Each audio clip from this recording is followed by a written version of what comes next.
Welcome to our channel. Telangana TET ఈరోజు అంటే ninth జనవరి రోజు జరిగినటువంటి మార్నింగ్ సెషన్‌లో జరిగిన పేపర్ 1కు సంబంధించినటువంటి క్వెషన్‌లను చూద్దాం. సో, మిత్రులు వాళ్ళకు గుర్తున్నంత మేరకు అందించినటువంటి క్వెషన్‌ల ఆధారంగా మరి ఏ చాప్టర్ నుంచి వస్తున్నాయి, ఎలాంటి క్వెషన్‌లు వస్తున్నాయి అనేది మనం ఈరోజు విశ్లేషించుకుందాం. నెక్స్ట్ రాయబోయేటువంటి మిత్రులందరూ కూడా తప్పకుండా ఉపయోగపడుతది ఇది. సో, వీడియోని లైక్ చేసి మీ మిత్రులందరికి కూడా షేర్ చేయండి. సో, సైకాలజీకి సంబంధించి చూస్తే ఎప్పటిలాగే పేపర్ 2లో కంటిన్యూగా వస్తుంది. పేపర్ 1లో గూడా నిన్న గూడా రావడం జరిగింది. ఆర్‌టీఈకి సంబంధించినటువంటి బిట్లు కంపల్సరీ వస్తున్నాయి ఇవి. సో, ఆర్‌టీఈ 2009కి సంబంధించినటువంటి క్వెషన్ ఒకటొచ్చింది. దీంతో పాటు ఇక రెండో క్వెషన్ తీసుకున్నట్లయితే పెరుగుదల, వికాసం చాప్టర్ నుంచి ఒక క్వెషన్ వచ్చింది. స్మృతి, విస్మృతి, మెమరీ అండ్ ఫర్గెటింగ్‌లోని క్వెషన్ గూడా ఒకటి రావడం జరిగింది. ఆ తర్వాత పరిశీలన పద్ధతి, బదలాయింపుకు సంబంధించి ప్రతి పేపర్‌లో కూడా రావడం జరుగుతుంది. పేపర్ 2లో, పేపర్ 1లో మొన్న జరిగిన దానిలో కూడా వస్తుంది. ఇక సిద్ధాంతాల గురించి చెప్పనవసరం లేదు. ఖచ్చితంగా సిద్ధాంతాల గురించి ప్రతి క్వెషన్ పేపర్‌లో తప్పకుండా ఉంటున్నాయి.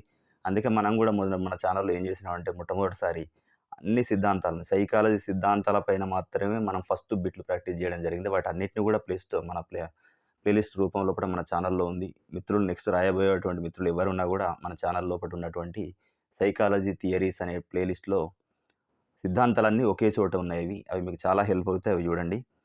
సో, ఇక్కడ అభ్యసన బదలాయింపుకు సంబంధించినటువంటి ఒకటొచ్చింది. తర్వాత పియాజే సిద్ధాంతం పైన మరియు ఈ యత్నదోష సిద్ధాంతం, తారండేగి యత్నదోష సిద్ధాంతం పైన కూడా క్వెషన్ రావడం జరిగింది. ఇక ఆలోచనలు అనే దాని టాపిక్ తీసుకుంటే విభిన్న ఆలోచన గురించి వస్తుంది. మొన్న కూడా విభిన్న ఆలోచనే సృజనాత్మకత అనేటువంటిది దాని చుట్టూ వచ్చినటువంటి క్వెషన్ ఒకటుంది. అలాగే మళ్ళీ ఈరోజు కూడా విభిన్న ఆలోచన గురించి అడగడం జరిగింది. ఇక ప్రయోగ పద్ధతికి సంబంధించి మరి పరతంత్ర కారకం అనేటువంటిది ఇంకో వేరే రకంగా అడగడం జరిగిందని చెప్పిర్రు. సో, ఇవి సైకాలజీకి సంబంధించినటువంటి అంటే పెరుగుదల, వికాసం, స్మృతి, విస్మృతి మరియు మనోవిజ్ఞాన శాస్త్ర అధ్యయన పద్ధతులకు సంబంధించి వచ్చిందిది. తర్వాత అభ్యసన బదలాయింపు, పియాజే, తారండైక్ వీటికి సంబంధించిన సిద్ధాంతాల నుంచి వచ్చింది. ఆలోచనలు వాటికి సంబంధించింది. ఈ ప్రయోగ పద్ధతిలో కూడా పరతంత్ర కారకం దీని గురించి కూడా ఈరోజు రావడం జరిగింది. ఇక దీని తర్వాత తీసుకుంటే ఇక ఈవీఎస్ సంబంధించి అంటే సోషల్ స్టడీకి సంబంధించి తీసుకుంటే ఇక్కడ సైన్స్‌లో శ్వాసక్రియకు సంబంధించినటువంటి ఒక క్వెషన్ వచ్చిందని మిత్రులు చెప్పడం జరిగింది. తర్వాత ఫుడ్ మైల్ అంటే ఏమిటి? దాని గురించి కూడా ఇంకోటొచ్చింది.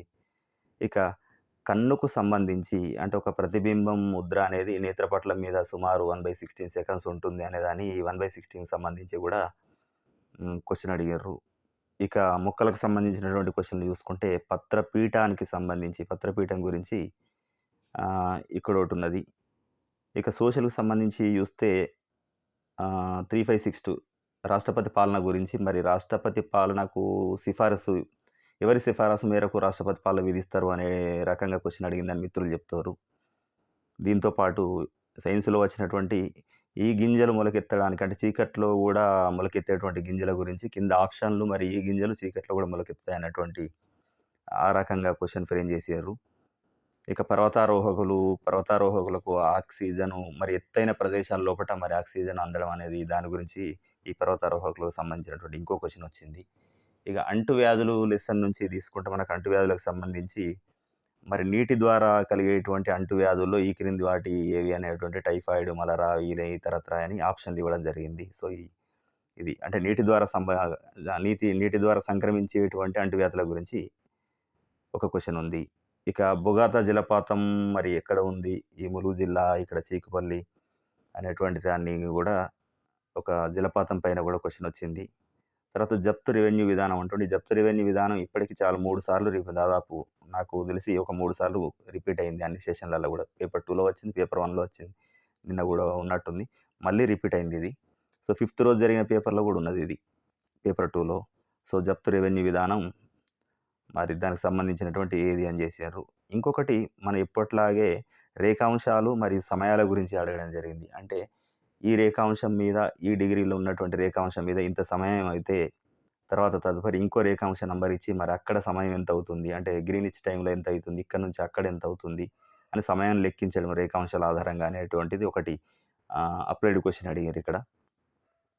ఇక కాకతీయుల నుంచి తీసుకుంటే రుద్రమదేవిని చంపినటువంటిది మరి ఎవరు అని అడగడం జరిగింది ఇక్కడ కాకతీయుల చరిత్ర లోపట.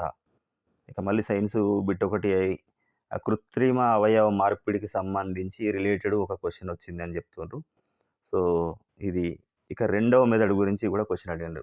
రెండవ మెథడు దానికి సంబంధించి దాని చుట్టూ ఒక క్వెషన్ ఉన్నది. ఇక రాజ్యాంగానికి సంబంధించి ప్రతిసారి బిట్లు ఖచ్చితంగా కవర్ అయితుంది. అయితే ఆర్టికల్ అడగడం జరుగుతుంది. లేకపోతే దానిలో ఉన్నటువంటి మిగతా అంశాల గురించి కూడా క్వెషన్ అడుగుతున్నారు. ఇక్కడ ముసాయిదా కమిటీ గురించి క్వెషన్ వచ్చిందంటుర్రు. అంటే పలానా డేట్ రోజు ఈ ముసాయిదా కమిటీని నిర్మాణం చేసిర్రు. మరి ఇది అంటే ఒకటి నిర్మాణం చేసిర్రు. అది ఏ కమిటీ అని అడిగినట్లు తెలుస్తుంది. సో, రేపు అవుతే మనకి ఇంకొంచెం క్లారిటీ వస్తది. ఇక శ్రీకృష్ణదేవరాయల కాలం అంటే ఇక్కడ విజయనగర సామ్రాజ్య కాలానికి సంబంధించి ఒక క్వెషన్ రావడం జరిగింది. శ్రీకృష్ణదేవరాయల కాలం లోపట మరి వాళ్ళ రాజ్యం సందర్శించినటువంటి యాత్రికుడు ఎవరు అనే దాని మీద క్వెషన్ వచ్చింది. మొన్న రుద్రమదేవి కాలంలో ఎవరొచ్చిర్రు అని మార్కోపోలోకి సంబంధించి క్వెషన్ నిన్నొచ్చినట్టున్నది. సో, మళ్ళీ అంటే ఈ టైప్ క్వెషన్‌లని మనము ఫోకస్ చేస్తే కొంచెం ఎక్కువ మార్కులు వచ్చేటువంటి అవకాశం ఉంటది. ఇంకా ఇవి మరి ఈవీఎస్‌కి సంబంధించినటువంటి క్వెషన్‌లు. అంటే మళ్ళీ ఒకసారి చూడండి ఇక్కడ.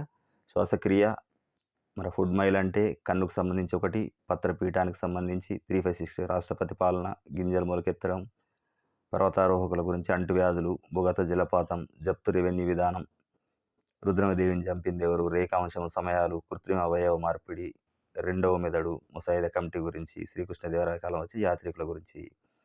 సో, ఇక్కడ ఇది మన మిత్రులకు గుర్తున్నంత వరకు ఈరోజు అందించినటువంటి బిట్లు. రేపు మరిన్ని క్వెషన్‌లు గనక మనకు చేరినట్లయితే వాటిపైన కూడా వీడియో చేయడానికి అవకాశం ఉంటది. సో, దీంతో పాటు ఇక తెలుగుకు సంబంధించి తీసుకుంటే ఇక్కడ కొన్ని బిట్లు ఇవ్వండి. ఆంధ్రావళి దానికి సంబంధించి మరి ఎవరు రాయడం జరిగింది.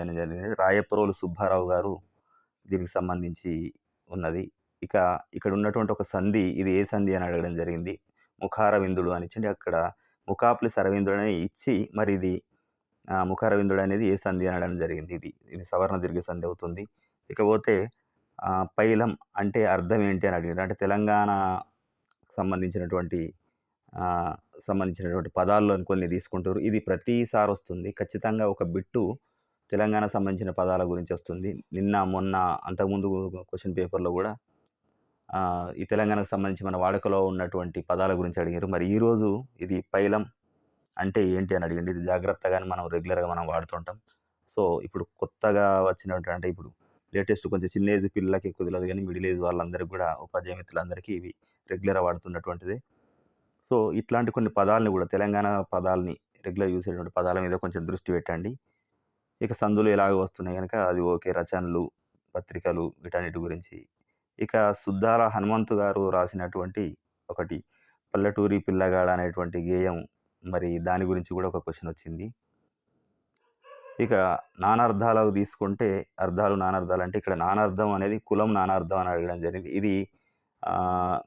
ఇది దాదాపు నిన్న కూడా అడిగినట్టుంది. నిన్ననో లేదా మొన్నటి సెషన్‌లో సేమ్ వచ్చింది ఇది. కులం నానార్థం అంటే వంశము, ఊరు, ఇల్లు ఎట్సెట్రా ఇదంతున్నది. ఇది క్వెషన్ రిపీట్ అవుతుంది. సో, అందుకని మీరు కూడా ఏం చేస్తారంటే ఇప్పుడు వచ్చినటువంటి బిట్లు, నిన్న మొన్న వచ్చినటువంటి బిట్ల పైన కూడా మన మిత్రులు ఎవరైనా వీడియోలు చేసినట్టుంటే వాటిని ఒక్కసారి తొందరగా చాలా స్కిప్ చేసుకోవడం అయినా పర్లేదు. తొందరగా కంప్లీట్‌గా చూసి చూడండి. ఎందుకంటే కొన్ని క్వెషన్ రిపీట్ అవుతుంది. ఇంతకుముందు వచ్చినటువంటి question same as it is కూడా రిపీట్ కావడం జరుగుతుంది. లేదనుకుంటే దాని చుట్టూ ఆ రిలేటెడ్ ఆ టాపిక్‌లలో నుంచి వస్తుంది గనక మనకు ఐడియా ఉంటది. ప్రిపరేషన్ బాగా ఉండాలంటే సో, తప్పకుండా మీకు ఉపయోగపడుతది. ఇకపోతే కుంటాల జలపాతం అందమైనది అనేది మరి ఎట్లాంటి వాక్యం అని అడగడం జరిగింది. సో, ఇది క్రియారహిత వాక్యం అనేది ఆన్సర్ అవుతుంది. ఇక నీతిశాస్త్ర ముక్తావళి.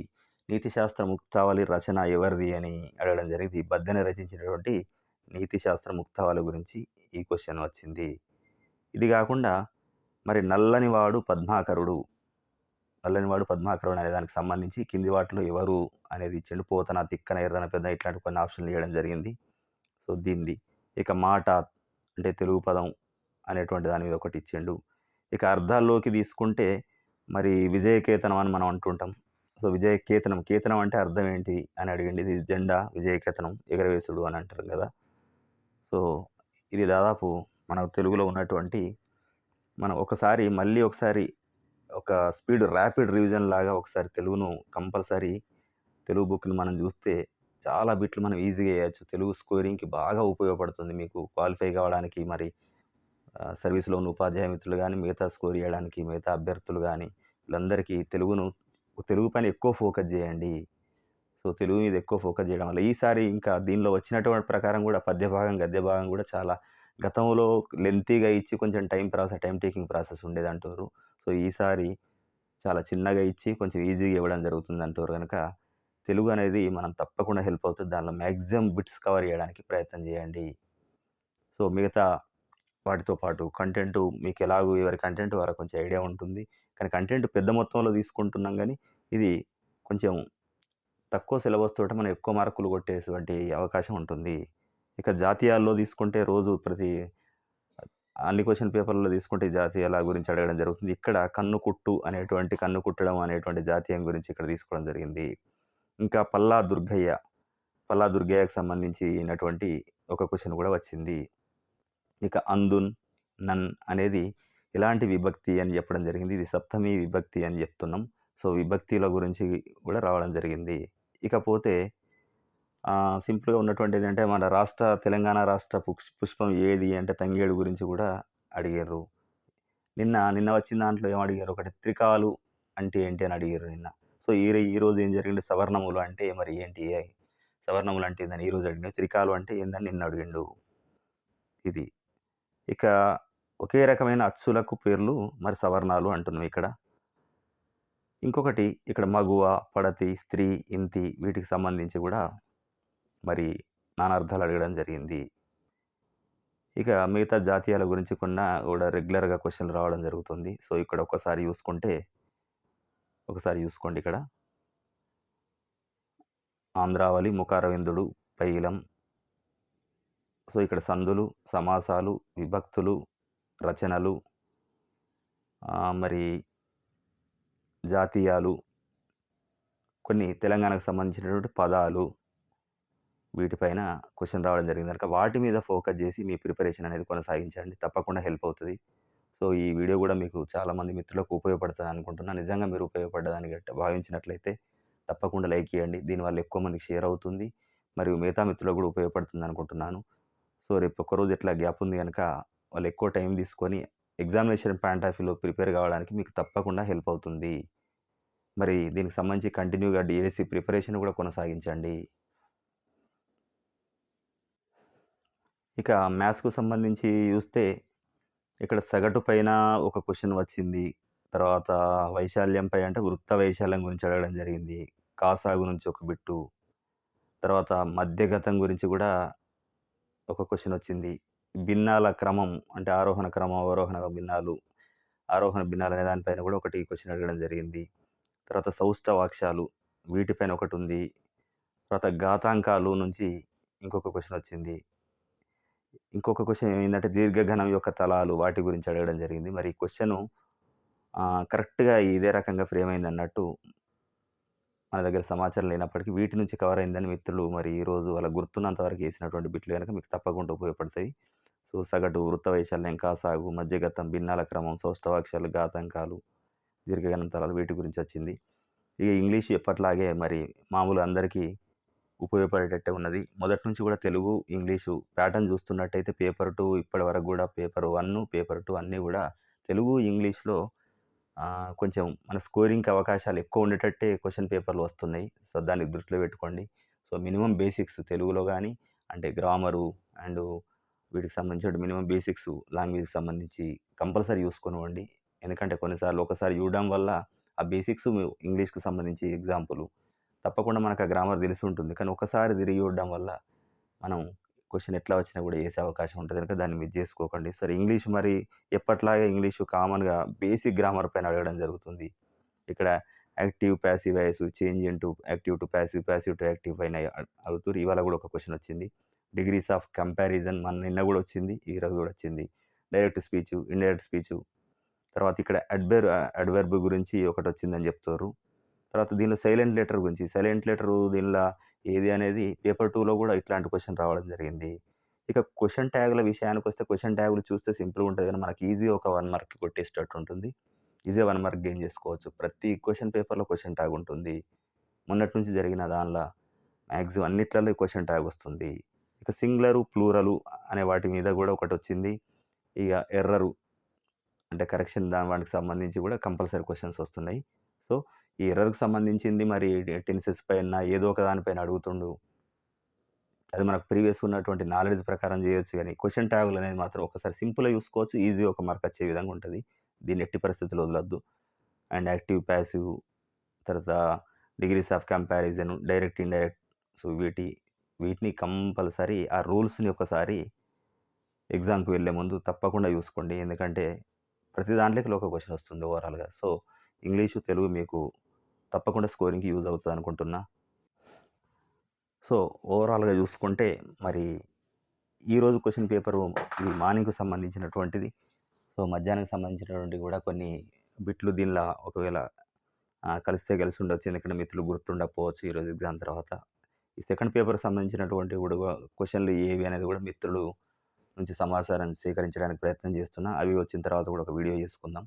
So, all the best. Thank you very much.